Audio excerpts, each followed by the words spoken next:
Some people lift you, some people drain you. Some conversations refresh you. Others leave you wondering why you even wasted your breath.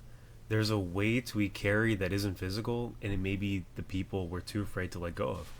We all want good friends, no question about that, that can help us enhance our lives and we can trust. And trust with anything, whether it's good news, bad news, victories, accomplishments, or even our struggles. Definitely our struggles, really. As people, we need other people to survive. And having the right people in our lives often determines whether we overcome our struggles and things that happen in our lives and move in purpose or stay stuck in old habits and old cycles. Our upbringing in childhood is usually what determines the trajectory of our lives. I know for myself, growing up, I struggled with identity issues. It really started, I believe, in middle school when I was searching for friends and groups that I could relate and align with. I think, like a lot of kids that age, I longed for people who I felt at home with in my daily life. This search at a young age affected me in a way I never realized until now. I was willing to go to the first place I was accepted.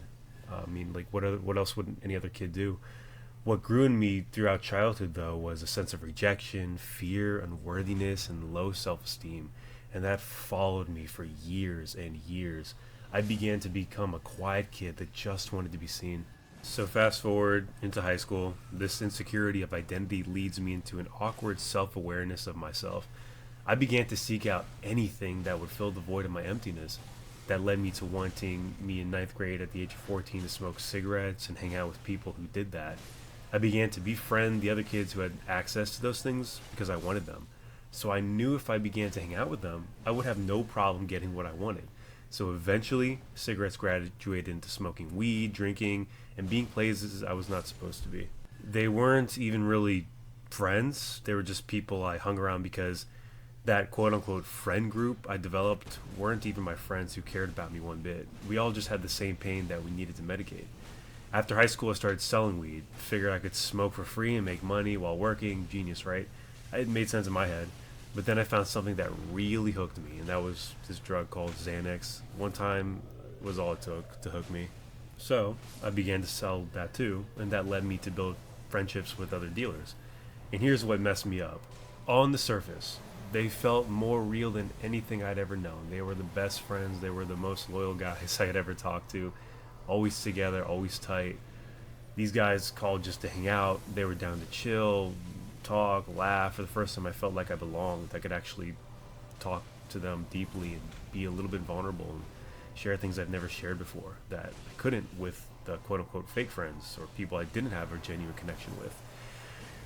And while those friendships felt real, the lifestyle that came with them was wrecking me from the inside out. Over time, I think around 2016 is when it started, 2017, 2018, up until 2019, I got in trouble with the police. I racked up, I think, 2 DUIs. I crashed cars. I became addicted to the very things I thought made me powerful and felt accepted. And when it all caught up to me, what I was left with was this depression. And I mean heavy depression through everything that had piled up and compounded over my life. That's when I started to realize some friends don't build you, they just make your fall more comfortable. And look, it wasn't inherently their fault. It was my fault for allowing the bad habits to go on for too long. What I realized is I didn't need more people. I needed the right people. And I really needed to clean myself up and become the right person to be able to attract the right people. And I learned that the hard way, that not every friend is sent to you on purpose or even by God, if you believe in Him. Some are sent by your pain, some are sent by your past, and a few are just there to keep you stuck, even if they don't mean to. It just happens. So I gotta drop a proverb here that just completely aligned with my life and taught me so much. Walk with the wise and become wise, for a companion of fools suffers harm. It's not just about being influenced, it's about what you're allowing yourself to become. I thought loyalty meant sticking by people no matter what. But real loyalty is first to the call of God in your life. Sometimes the wisest thing you can do is stop responding to who you used to hang out with. Walk away, let it go. It is destroying your life. Not out of pride, not out of ego, but because you're finally walking on purpose. You finally have clarity for your life. You're finally telling yourself, I want to be this man or this woman. I want to honor God, or I want to clean up my life. Whatever that clarity may be, find that purpose, and you'll find the right people. God, for me, He didn't bring me out of it so I could stay bound by the same circle that destroyed me. He rescued me so I could build new circles, new friendships, new groups of people. Ones that sharpen me, ones that love me, ones that don't drain me. So, what do you do when you realize some friends aren't really for you? Here's what helped me, and maybe it will help you too. Number one, take inventory of your circle. Pay attention to how you feel after you spend time with someone. Are you drained? Are you numb? Are you tempted to go back?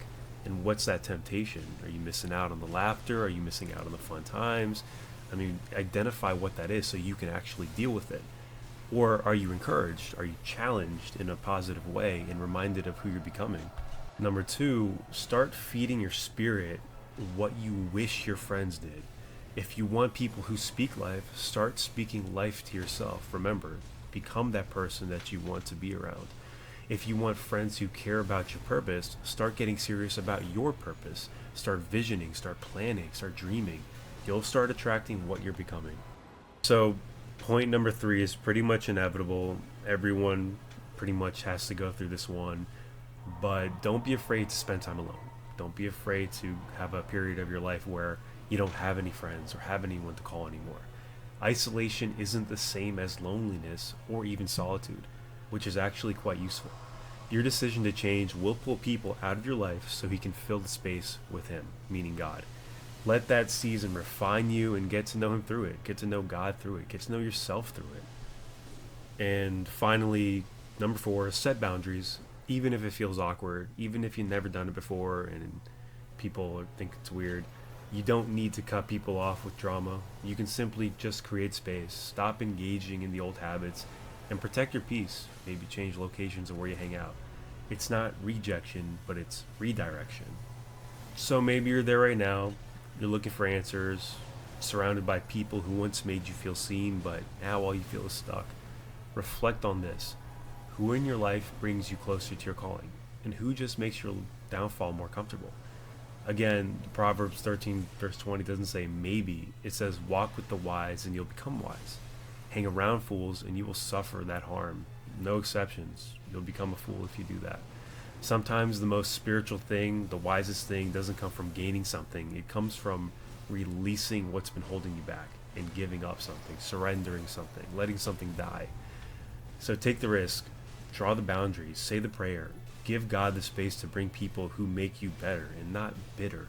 We were not made to do life alone. We were made to walk with people who sharpen us and not drain us. So thank you guys so much for watching and listening. It means the whole world to me. I just hope that it impacts at least one person and brings clarity to somebody's life. If you like, please leave a comment, like, and subscribe. And you can reach out to me. I'll always reply to every comment. I don't have a lot of viewers right now or subscribers, so I will definitely see it. Have a great day. Bye.